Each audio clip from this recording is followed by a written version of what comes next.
Prayag astrology solution और research centre में आप सभी का हार्दिक स्वागत करते हैं। दोस्तों, आज हम जानेंगे कि लग्नेश की मरण कारक दशा।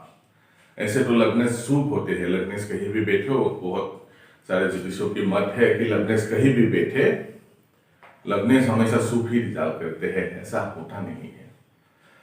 कुछ कुछ कंडीशन है जिस कंडीशन में क्या होता है कि लग्नेश की दशा भी मृत्यु तुल्य कष्ट देता है या मृत्यु देता है।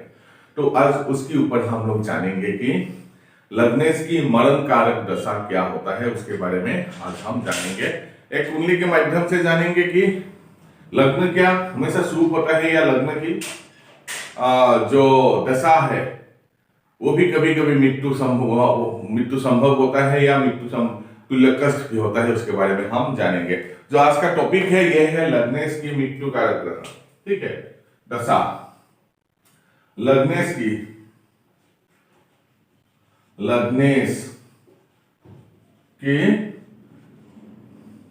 मृत्यु कारक दशा, इसके ऊपर आज हम जानेंगे। ठीक है, तो दोस्तों हमें कुंडली के माध्यम से जानना होगा, तब जाके समझने में बहुत ज्यादा आसान होगा। ठीक है, लेकिन उससे पहले जो दर्शक मेरे चैनल में नया है वो कृपया मेरे चैनल को सब्सक्राइब कर ले। आइए समझते हैं।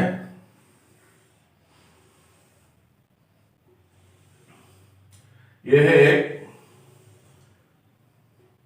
हम एक कुंडली की माध्यम से समझेंगे कि लग्न की मरण कारक दशा हम कैसे निकाल पाते हैं, कैसे निकाल सकते हैं। ठीक है, ये एक रैंडम सा कुंडली है। यहां पर हम जानेंगे कि लग्न में अगर क्रूर ग्रह हो या लग्न में पापी ग्रह हो और वो लग्नेश का मित्र ना हो, कंडीशन समझ में आना चाहिए। ठीक है, लग्न में क्रूर ग्रह हो, पापी ग्रह हो और साथ ही साथ वो लग्नेश का मित्र ना हो, तो और लग्नेश खुद एक भाव, ये जो है 8 हाउस और ये 12 हाउस, ये दोनों त्रिक हाउस बोलते हैं, दुस्थान बोलते हैं। लग्न में पापी ग्रह हो या क्रूर ग्रह हो, साथ ही साथ ये जो प्लेनेट है वो लग्न का मित्र ना हो और वो 8वीं या 12वीं स्थान पे अगर स्थित हो, तो वैसे ग्रह का जब भी दशा आएगा जातक का मृत्यु संभव होता है और उसी समय जातक का मृत्यु भी होता है। कंडीशन क्या है, लग्न में जो है पहले पापी ग्रह, पापी और क्रूर प्लेनेट होना पड़ेगा और साथ ही साथ लग्न का मित्र नहीं है, ये लग्न का मित्र नहीं है, लग्न का मित्र नहीं है।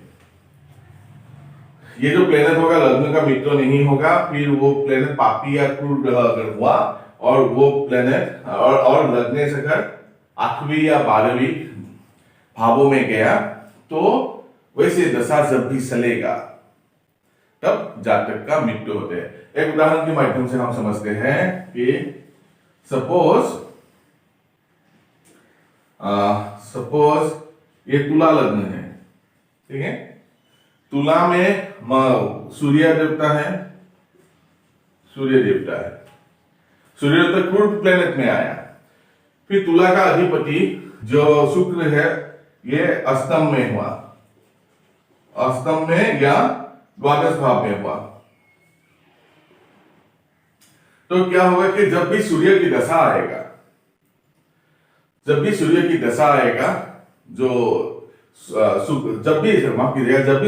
दशा आएगा, लग्नेश का जब भी दशा आएगा, तब मृत्यु तुल्य कष्ट आएगा, नहीं तो मृत्यु भी संभव हो जाता है। उसी दशा में मृत्यु को भी जातक प्राप्त कर जाता है। ये सिंपल नियम है, ये हमें जानना है। और एक हमें त्रिशांश से हमें जानना होगा। त्रिशांश में क्या होता है, एक राशि का, ठीक है, एक जो राशि है, राशि का 30 डिग्री होता है। ठीक है, 30 डिग्री में से अगर हम इसे भाग कर दे, ऐसे भाग कर दे, ठीक है, अंतिम की जब 30 डिग्री होगा, 30 डिग्री की आसपास अगर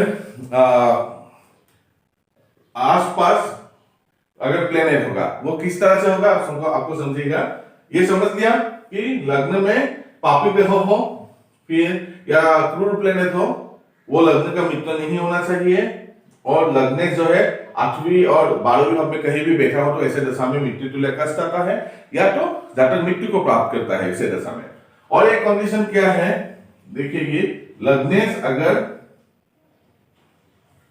अष्टम में हो, लग्नेश खुद अष्टम में हो, और तीसरा अंशा में देखिए कि अगर शुक्र का अगर डिग्री 30 डिग्री का आसपास हो, ठीक है, 28 भी हो सकता है, 29 भी हो सकता है, 30 भी हो सकता है, 30 का आसपास अगर हो, तो ऐसे कंडीशन में भी क्या होता है कि जब भी शुक्र का दशा अंतर्दशा आएगा, ठीक है, मेनली दशा अंतर्दशा को नहीं, मेनली दशा आएगा, जब भी शुक्र का महादशा चलेगा तब क्या होगा कि जातक को मृत्यु तुल्य तो कष्ट होगा ही, और ऐसे परिस्थितियों में जातक का मृत्यु भी हो सकता है। ये हमें समझना है कि लग्नेश का जो मृत्यु कारक ग्रह, मृत्यु कारक दशा जो इस हिसाब से हम लोग निकाल पाते हैं। तो कंडीशन क्या है, पहला कंडीशन था लग्न में अगर पापी ग्रह हो या क्रूर प्लेनेट हो, और लग्नेश खुद अष्टम में हो या द्वादश में हो, अगर ऐसा दशा चल पड़ा लग्नेश का, तो जातक का बेड़ा गर्क हो गया, जातक का तो मृत्यु तुल्य कष्ट आया, सब जगह से मायूसी आया, उसका बाद जातक का मृत्यु भी संभव हो जाता है और मृत्यु हो भी जाता है, ठीक है।